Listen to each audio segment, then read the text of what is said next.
r/NoSleep. Posted by TPSavage. I just saw a Craigslist ad for myself. I thought it was a prank at first, just a belated April Fool's joke from one of my buddies. I never thought for a second that it could have spiraled into the horrifying mess I found myself in. The thick stone ceiling above me has made calling the cops impossible, but I think I have just enough signal to get this out to the internet, my note in a bottle if you will. There are no clocks here, but as far as I can tell, this all started a few hours ago. I sat hunched over my computer desk, squinting at the harsh blue light of my monitor. I was going through my nightly ritual of scanning through Craigslist for any good deals. I was moments away from powering the computer down and giving my tired brain a break when I saw it.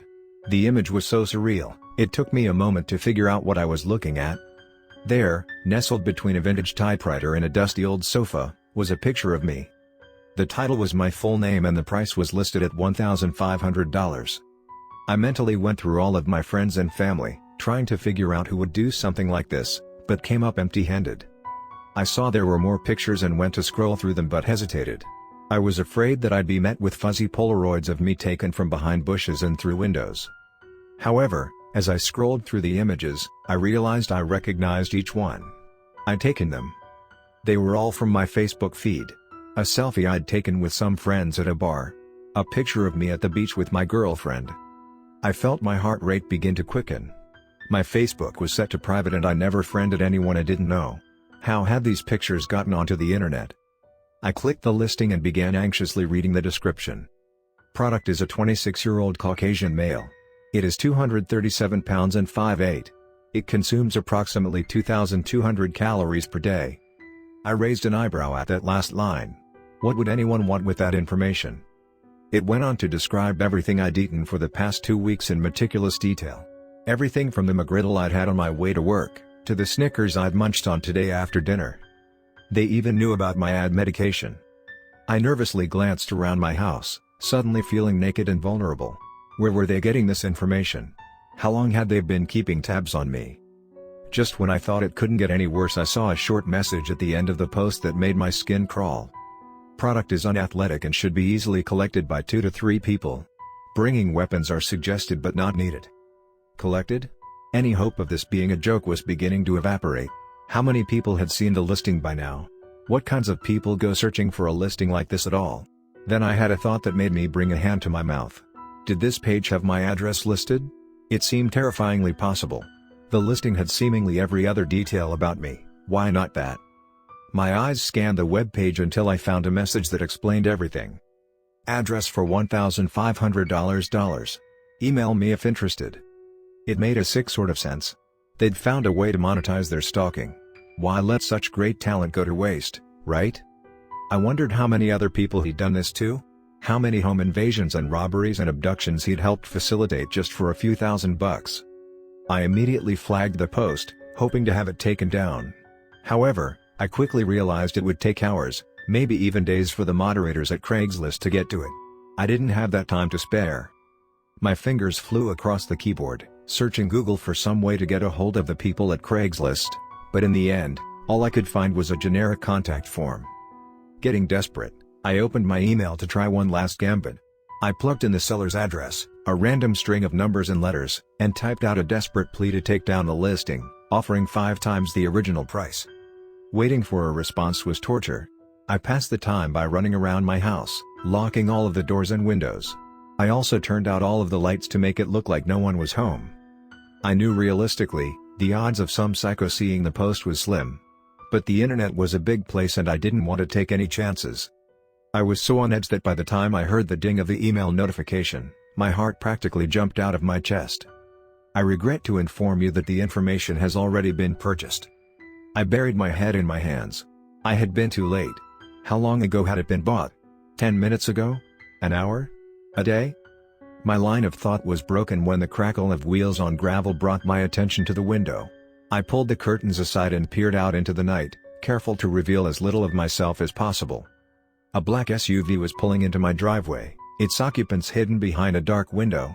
I told myself everything was fine, that they were just doing a 3-point turn and would be gone any minute. However, instead of driving away, the doors popped open in unison. 2 figures emerged from the car, dressed head to toe in black. I wanted to turn and run, but fear had paralyzed me. I watched helplessly as the men marched up to the front door and knocked loudly. I realized then that their plan must have been to wait for me to answer the door and drag me into their car, but I knew better. I began calling 911, cursing myself for not doing it sooner. The door was heavy oak and would take them at least a minute or two to kick down. That's when I heard it. There was a strange beeping sound coming from the other side of the door. After racking my brain for a few moments, I figured out what it was. It was the beeping of my door's keypad. They couldn't possibly know the code, could they? Then it dawned on me. The creep who'd posted the listing knew everything about me. Of course, they knew the passcode. My blood ran cold and I dashed away from the door, looking for a place to hide. Click. The door unlocked. I ducked behind a corner into the kitchen just as it began to slowly creak open. The back door was at the other side of the kitchen and I began creeping toward it, grateful I'd turned the lights out earlier. The two men cautiously stepped into the living room, talking in hushed voices about where I might be. I had almost made it to the back door when I bumped into the kitchen table. I cursed myself for not seeing it. Their whispers immediately stopped and they began marching toward me, forcing me to improvise a hiding place.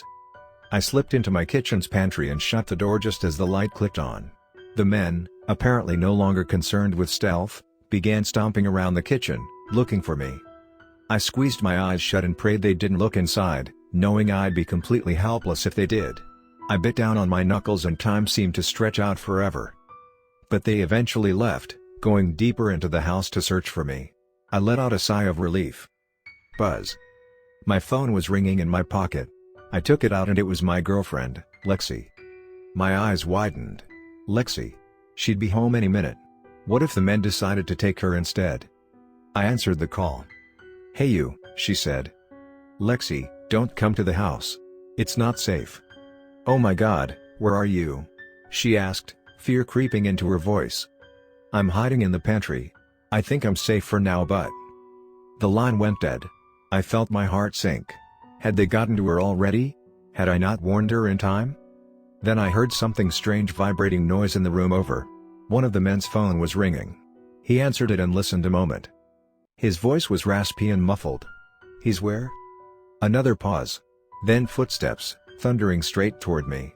My mind raced momentarily, and then it hit me. The one who had posted the listing hadn't been stalking me, they had been living with me. Lexi was the one who'd posted it. And she just told them exactly where I was. I burst out of the pantry and made a break for the door, just as the two men rounded the corner behind me. I wanted to look back but fought the urge.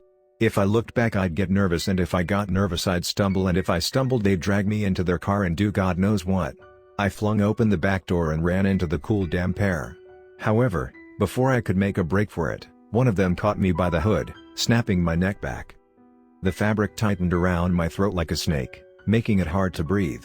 I blindly threw an elbow behind me and it connected with his ribs. The man cried out in pain and I felt his grip loosen by just a fraction. A fraction was all I needed. I tucked in my chin, drew in my arms, and wriggled out of the hood, falling to the wet earth on hands and knees. I made a mad dash for the tree line. As I ran I heard angry shouts from behind me. "Just shoot. The damn thing is jammed. Oh, give me that." A loud pop rang out in the night and something whizzed past my ear. I wondered what they'd shot at me. The sound was too quiet to be a gun. A quick glance behind me revealed one of the men was holding what looked like a small, lightweight sniper rifle. It was green with a strange white chamber at the bottom. "What the hell is that thing?" The man shoved something inside, clicked it back, and took aim. Pop. Fear shot through me like a bolt of electricity. I jerked my body out of the way just in time for something to fly past me and bury itself in a nearby tree. It was a dart. They were shooting at me with a tranquilizer gun, like I was a wild animal. The tree line was about 40 feet away now. My lungs felt like they were full of bees, but I kept running anyway, knowing if I slowed even a fraction they'd catch me. I did my best to avoid the darts, diving out of the way whenever I heard one of those sickening pops, but eventually, my luck ran out. Just as I reached the tree line, ready to disappear behind the dense foliage, I felt a red-hot sting in my back. Exhaustion began flooding my body, making my movements slow and sluggish. The world spun around me and soon, I found myself on the forest floor. My memories of what happened next are jagged and frayed, the click of a trunk, the jangle of chains. When I finally came to my senses I found myself on a damp, Concrete floor, bathed in darkness, shivering from the biting cold. The only noise breaking the eerie silence were the heavy thuds of footsteps over my head. They left me my phone, maybe to keep me from going crazy, maybe to taunt me. To ensure I can't ask for help, they've somehow blocked all posting or messaging features. At least, almost all of them. NoSleep is the only place that I can post. At first, I thought they'd made a mistake. I thought maybe this subreddit had just slipped past them. But now I'm starting to realize it's because they think no one will believe me. But that can't be true. At least one of you has to believe me, right?